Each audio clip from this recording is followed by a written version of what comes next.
Welcome back. It's Frankie Boyer. We are now joined by divorce attorney, and she is very much the go-to family law attorney, Jacqueline Newman, and she is with us today. And Jacqueline, it's nice to have you with us. Thank you for having me. So there is some new information out that when the wife gets sick, seriously ill, and you sometimes hear about this, that men will leave.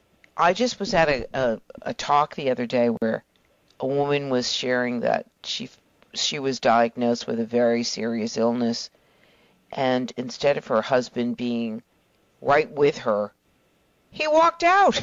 He just left. Mm-hmm. But it's not as uncommon as I guess. There's a new study that says when the wife gets ill, the husband runs. Is that true? I mean, they did come out with a study. The Journal of Health and Social Behavior find that marriage was 6% more likely to end in divorce when a wife was diagnosed with a serious illness than when a wife remains healthy. The study doesn't actually show which party is the one that ends the marriage. So I don't know if it ends up being more the wife who just feels that the husband isn't caring for her and is not, hasn't stepped up to the plate as she would have expected, or it's the man who feels that he just can't deal with that and ultimately, kind of runs away. So as a divorce attorney, is it financial? Is that really the bottom line? Is it the financial burden? Is that what really separates husbands and wives? I don't know if I would say that it's always the financial burden. I think one of the really biggest breakdowns in marriages has to do more with communication and people learning how to speak to each other and kind of outgrowing each other. I think that really is what leads to breakdowns in marriages, which will result in possible infidelity, will result in fights over money and things like that. So I see fights over money really more of an effect than as a cause. Yeah. Fidelity, is that up there? It happens. Again, it's funny. You'll hear stories about when people will say, "Oh, I'm shocked that they're having an affair," but yet, the two people haven't been together, even in a romantic relationship for 20 years or something like that. Right. And so, I feel like the fact that they're shocked by it, not to say that people should do it regardless of whatever the situation is, but the fact that the shock is there just shows that they're not communicating, shows they are 100% not on the same page and not aware of what's going on. I know of a couple that went everywhere holding hands. Their whole entire time, people would look at them. He would have her hand always, always, always. So everybody assumes when you hold hands with your partner that must mean that we all think of it as being, wow, isn't that wonderful? They hold each other's hands. They must be so in love with each other and so connected.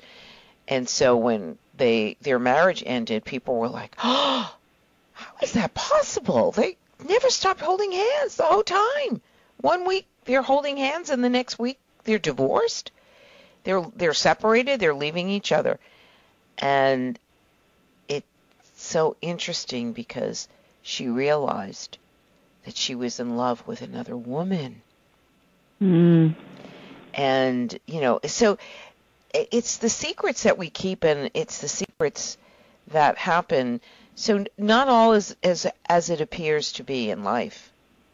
Well, that is definitely true. It's, being on this side of the desk and seeing people's relationships as they unfold, it is really amazing how many people just don't know what's going on behind closed doors. We do have many. Go ahead. Do you just ever say to a couple or to the spouse, can you just go back home and work it out? Is there any way that you can make this happen? Have you felt like this is a big mistake? You're making a big mistake. Is there any way you can go back and make this marriage work? I don't know if I've ever said that someone is making a mistake, but one of the things I do ask almost every client that walks in, one of my first questions is, are you sure you want to get divorced? And if they hesitate in any way whatsoever, I encourage them to go to counseling. I encourage them to try to work it out because it's such a terrible, difficult process that I feel I don't want people going through it unless they're absolutely positive this is what they need to do. Yeah. Are the numbers any different today than they were 10 years ago of the marriages that end in divorce? Are the statistics that they hold, are they any different? It's hard to follow statistics because often they're measuring. You don't know exactly what sample they're measuring. Not to mention the fact I think less people are getting married now than they were. I think there's a lot more of the Goldie Hawn, Kurt Russell relationships. So it is hard to say. I mean, they say that their divorce rates are up. You read one study that says they are, and you read one study that says they're not. And also with same-sex marriages entering the picture, that's going to be also, affecting, obviously, any kind of studies that they're doing. Right. So it'll be interesting to see. Our family is just not our family unit is not what it used to be. Mm-hmm. It's changing. I would agree.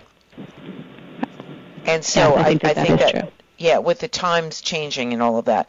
So let's go back to this study, though. When I hear about men that leave women or women that leave men that are sick, it makes me sick to my stomach.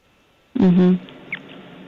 Yeah, it's very upsetting. I think what happens, at least in some of the situations I've seen, is that there's just a change in the roles and responsibilities, and I think that people can't cope with that, especially when you have people that are in long marriages, people that are used to things being a certain way. And, when you have your stereotypical, traditional, the man goes out and the woman keeps the home, and when the woman's sick and can't keep the home, I've seen situations where men don't know what to do.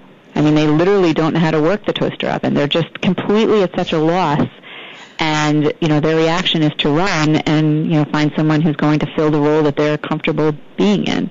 Right. And it is very sad because, it's for better or for worse, sickness in the house. And it's sad when you see people that can't really be by their partner when they need them the most. Absolutely. Absolutely. Is there any numbers, do we have any numbers for people who have second and third marriages? Are those lasting longer than the first marriages? The studies will show that second marriages do not last as long as first marriages. And the reason behind it is that the theory is that if you got out of your first marriage, you're obviously more prone to divorce in the second marriage because, it's an easier process. You can picture it. You can picture what the evil looks like.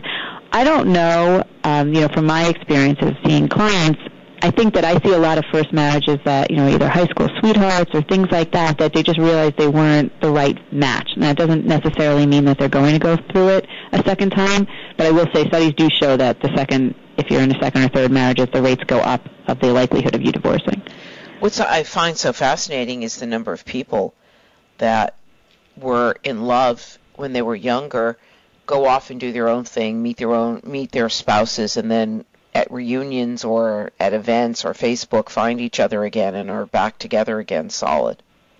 Yeah, I have a friend that happened to, and it's so nice to see. Isn't that wild? I just love that. I love those kinds of stories. Mm-hmm. Thanks so much for coming on and keeping us on top of some of the newest and hottest studies when it comes to marriage, life, marriage, and divorce. Divorce attorney is Jacqueline Newman. And what's your best website, Jacqueline? You can reach me at JacquelineNewmanESQ.com. Thanks so much for being with us. Thank you for having me. Have a great day. You too. And we will be right back right here on Biz Talk Radio. This is Frankie Boyers.